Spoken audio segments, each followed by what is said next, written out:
അപ്പോൾ അതേ ഇന്ന് റെഡിയായി നിൽക്കുന്നത് ഫുഡ് കഴിക്കാൻ വേണ്ടി പോകാൻ വേണ്ടിയിട്ടാണ് കേട്ടോ. അപ്പോൾ നമ്മുടെ ഷിൻകാക്കയുടെ പ്ലാനായിരുന്നു. വൈകുന്നേരം ആയപ്പോൾ എന്നെ വിളിച്ചിട്ട് പറഞ്ഞു നമുക്ക് രാത്രിത്തെ ഫുഡ് പുറത്തുനിന്ന് ആക്കിയാലോ എന്ന്. ഞാൻ പറഞ്ഞു എപ്പോഴേ റെഡിയാണ് നമുക്ക് പോവാം. അങ്ങനെ നമ്മൾ റെഡിയായി നിൽക്കാറുണ്ട്. ഞാനും അതിനൂസ് റെഡിയായി നിന്നിട്ടുണ്ട്. അപ്പോഴത്തേക്ക് നമ്മുടെ ഷിൻകാക്കയും വന്നിട്ടുണ്ടായിരുന്നു കേട്ടോ. പിന്നെ ഞങ്ങൾ വാതിലൊക്കെ പൂട്ടി ഇറങ്ങിയിട്ടുണ്ടായിരുന്നു. നമ്മുടെ അതിനൂസ് ഇപ്പോൾ എവിടെ പോയാലും കർച്ചീഫ് കയ്യിൽ കരുതാറുണ്ട് കേട്ടോ. അങ്ങനെ അവർ വണ്ടി എടുത്ത് ഇറങ്ങിയിട്ടുണ്ട്. ഞാൻ എന്താ പുറകിൽ നടന്നുകൊണ്ടിരിക്കുന്നുണ്ട് കേട്ടോ. ഷിൻകാക്ക പറയാം വേഗം നടക്ക്, ഫുഡ് തീരും കഴിയും, നമുക്ക് അവിടുത്തെ കഴിഞ്ഞാൽ ഒന്നും കിട്ടൂല എന്ന് പറയാം കേട്ടോ. അങ്ങനെ വേഗം തന്നെ വണ്ടിയിലോട്ട് കയറിയിട്ടുണ്ട്. ഇവിടെ എന്നുണ്ടെങ്കിൽ ഫുള്ള് ക്രിസ്മസ് ആയതുകൊണ്ട് ചമയിച്ച് വെച്ചേക്കായിരുന്നു കേട്ടോ എല്ലാ വീട്ടുകളും. അങ്ങനെ നമ്മൾ കുറുക്ക് വഴി കയറിയിട്ടുണ്ടായിരുന്നു കേട്ടോ. എനിക്ക് ഈ വഴി ഭയങ്കര പേടിയാണ്.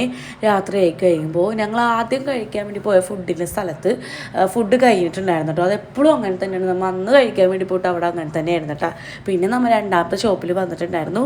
ദോശയും ചട്നിയും സാമ്പാറും ഡബിൾ ഓംലേറ്റ് ആട്ടോ ഞാൻ പറഞ്ഞത്. ഷിനിക്കാക്ക് ദോശയും സാമ്പാറും സിംഗിൾ ഓംലേറ്റ് ആട്ടോ പറഞ്ഞത്. ഞാൻ എക്സ്ട്രാ ഒരു ദോശയും കൂടി പറഞ്ഞിട്ട് അത് കഴിക്കാൻ പറ്റാണ്ട് നിൽക്കുന്നത് ഇപ്പാണ്ടേ കാണുന്നത്. എന്നാലും ഞാൻ ഫുള്ളും കഴിച്ചിട്ടുണ്ടായിരുന്നത്. നല്ല ടേസ്റ്റ് ഉണ്ടായിരുന്നേ. പിന്നെ ഐനൂസിനെ വേഗം തന്നെ വണ്ടിയിൽ കൊണ്ടുപോയി ആക്കിയിട്ടുണ്ട്. ഞാൻ ഫുഡ് കഴിച്ച് കഴിഞ്ഞതാ ഇപ്പോഴും ഇങ്ങനെ ഫുഡ് കഴിച്ച് കഴിഞ്ഞതാ ഇതിങ്ങനെ ഇരിക്കോട്ടോ വയറ്. അപ്പോൾ ഇങ്ങനെ മാവാല്ലേ ഗർഭിണി. അപ്പോൾ ഇക്കാക്കായിട്ട് എടുത്ത് പറയും മതി മതി വീഡിയോ എടുത്തത് ഇനി ആൾക്കാർ നീ ശരിക്കും ഗർഭിണിയാണെന്ന് വിചാരിക്കുമെന്ന് പറഞ്ഞിട്ട് എൻ്റെ അടുത്ത് പറഞ്ഞ് വേഗം വണ്ടി കയറി. അവിടെ ഒരു പപ്പാനി ഉണ്ട്. ആ പപ്പാനിനെ കണ്ടാൽ നമുക്ക് വീട്ടിലിട്ട് പോകാമെന്ന്. അപ്പോൾ നല്ല ഭംഗിയുണ്ടായിരുന്നു കേട്ടോ. പള്ളുരുത്തി കച്ചേരിപ്പടിയിൽ വെച്ച ഒരു പപ്പാനിയാണ് കേട്ടോ. പിന്നെ ഷിനിക്കാക്ക വീട്ടിലെത്തിക്കഴിഞ്ഞാലുള്ള പരിപാടിയാണ് കേട്ടോ. നമ്മളോട് കോമഡി കാണിക്കുന്ന പരിപാടിയാണ് കണ്ടുകൊണ്ടിരിക്കുന്നത്. നമ്മുടെ ഐനൂസോട് എന്തൊക്കെ കാണിക്കുന്നുണ്ട്. അപ്പോൾ അത്രയുള്ളത്.